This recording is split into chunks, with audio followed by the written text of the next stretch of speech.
Welcome, friends of the art of Japanese prints. I'm Dieter von Schurer, owner of the Artelino company, artelino.com, and we sell Japanese prints in weekly online auctions. In today's video, I want to present you a series by one of the very best printmakers of the Meiji period, by Yoshitoshi, and the series, it's famous. The title is 100 Aspects of the Moon. If you're a little bit familiar with Japanese prints, I'm sure you heard about this title. It's the last series made by Yoshitoshi Tsukioka or Yoshitoshi Taiso, and it's also considered to be his best series. The Japanese title is Tsuki Hiya Kushi, and this series has one common bond, one common theme, and that's the moon. Yeah, the moon, more or less visible in each design, and therefore the title 100 Aspects of the Moon. But apart from that, the designs are very diverse. I will talk about that a little bit later. First, let me show you a few images for those of you who have never seen any prints by Yoshitoshi and no prints from this series, 100 Aspects of the Moon. Well, you already see a few in the background. Let me show a few more in detail. Okay, well, this shows a scene from the history of Japan. Toyotomi Hideyoshi, the warlord from the 16th century, blowing for the attack, for the begin of an important battle. Another one.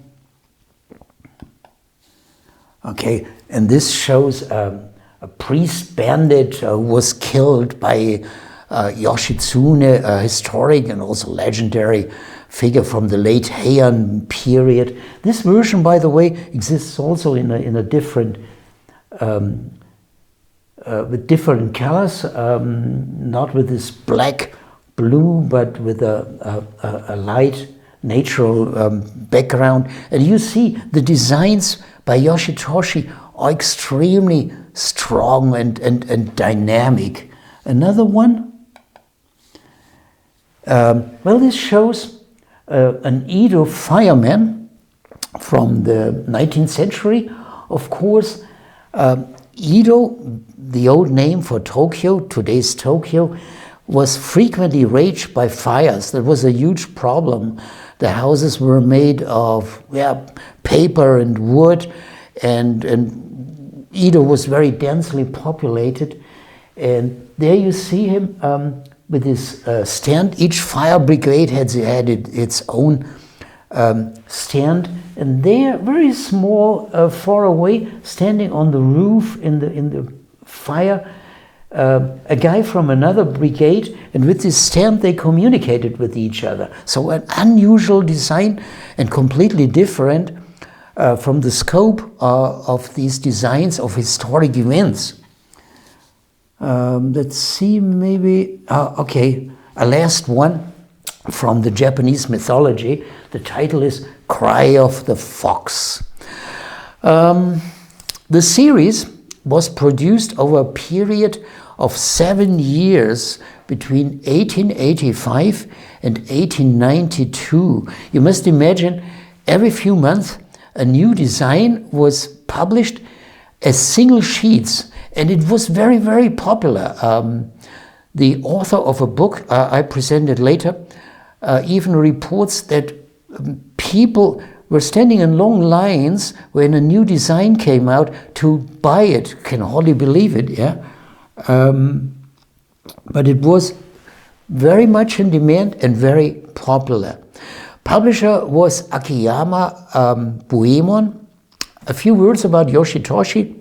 We have an extra video about him, so I don't want to go too much into details. The uncontested best leading printmaker of the Meiji period, Meiji period 1868 until 1912. So you can say Yoshitoshi, the leading artist, second half of the 19th century. And Yoshitoshi, he had suffered long years of economic hardship, and he had problems during his life with depressions and with mental disease. And he died on June 9 in 1892.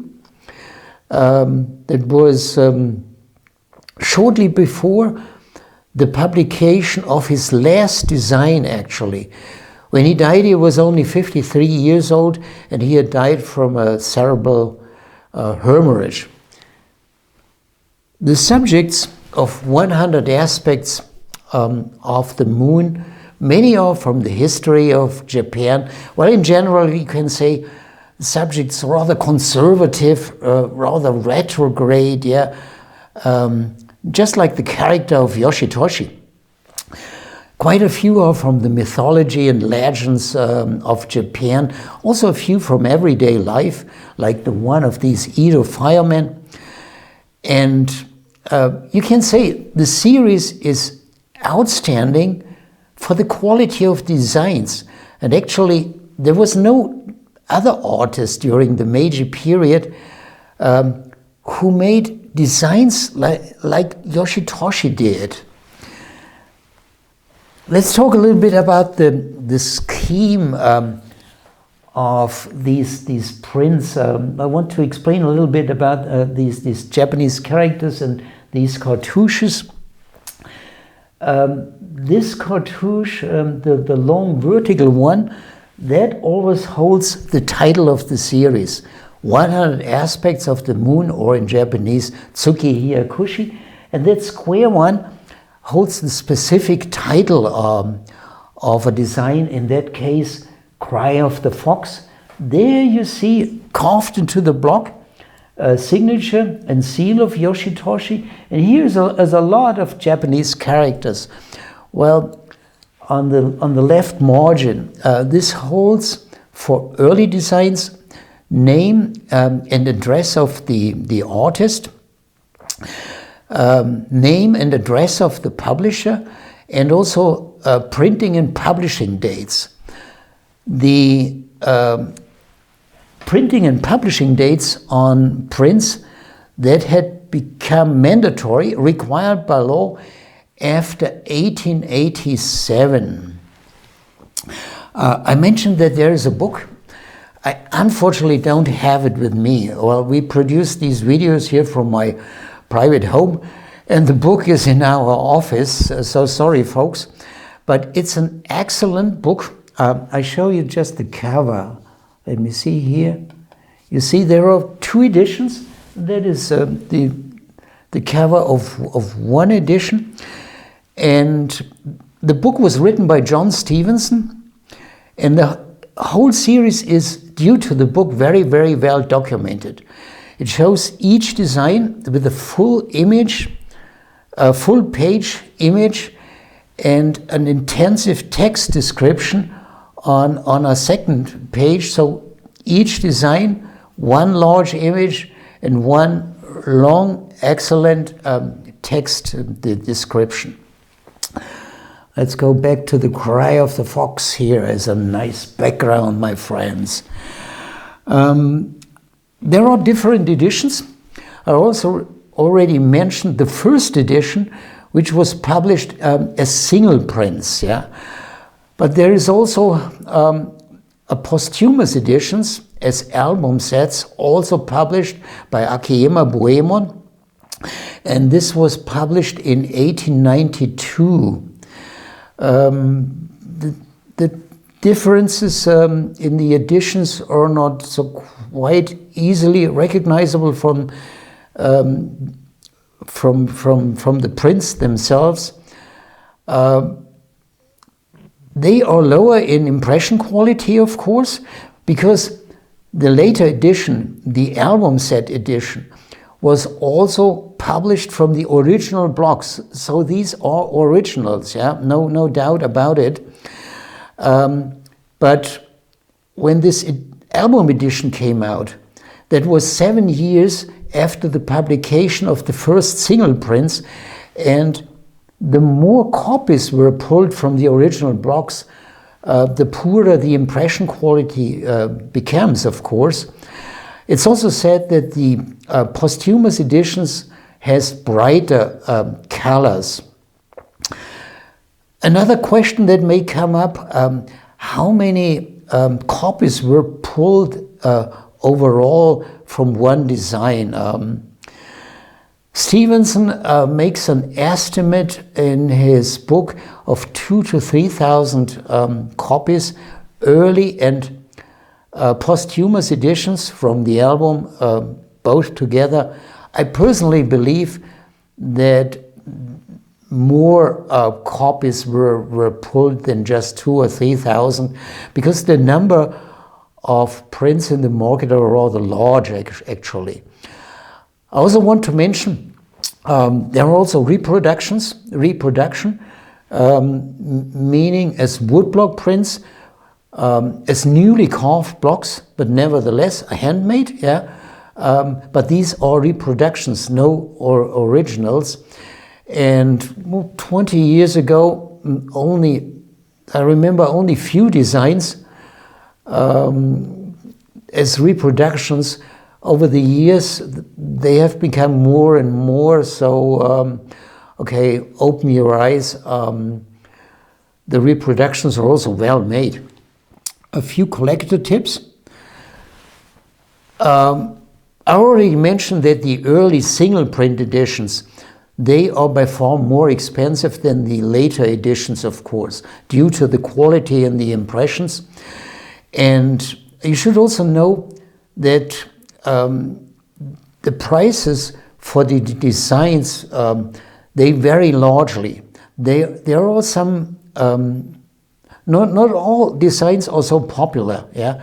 And those that are very popular, the prices may be in the 4-digit dollar or euro amount. Like Cry for the Fox is one of those, being much more in demand than other designs. I also want to mention the second edition from the album sets. Normally, you should only see them as albums, but dealers over many years have bought these album sets and dismantled them, because by selling the prints from the album as single prints, you can make a better profit than selling the complete album sets. And unfortunately today, complete album sets are hardly available anymore. So please don't do it. It's always the same. We have no influence on that. Overall, the complete series of 100 Aspects of the Moon has been very stable, not only stable, also rising in prices over when I look at a period of 20 years. So they are popular and they are in high demand and therefore high prices usually. Okay, so much about the series 100 Aspects of the Moon, or Tsuki Hyakushi in Bavarian style Japanese. I want to mention something before I finish this video. A call for you. Well, when you're a collector of Japanese prints and you want to sell your Japanese, your collection of Japanese prints, Artelino is a good opportunity. We do not buy prints. Everything that we offer in our weekly online auctions, these are consignments, like in a conventional brick and mortar auction house, and these consignments come from collectors or dealers, and sometimes also from contemporary artists. So I think it's a good opportunity if you want to sell a collection, to do it with Artelino.